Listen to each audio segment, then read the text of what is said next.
AVS TV seen YouTube bi lay jox ay xibaar yu wér te wóor abonneel gaaw te activé cloche de notification bi AVS TV à vos services.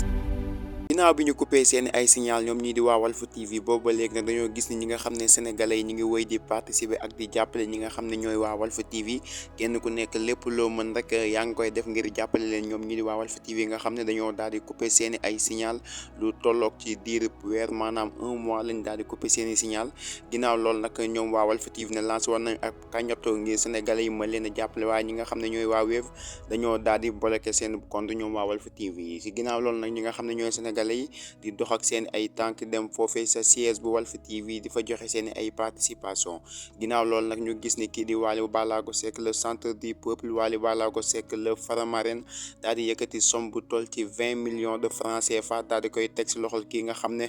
moo di Cheikh Niass mi nga xam ne moo jiitee Walf TV moom Wally Ballago Seck nag lii du bulet si moom ndax yàgg na di dox ci social daal di yëkkati 20 millions daal di koy teg si loxol ki nga xam ne moo jiitee Walf TV di wuyoo ci turu Cheikh Niass mbokk yi leen jaajëfal ci ànd beeg AVS TV. AVS TV seen YouTube bi lay jox ay xibaar yu wér te wóor abonneel gaaw te activé cloche de notification bi AVS TV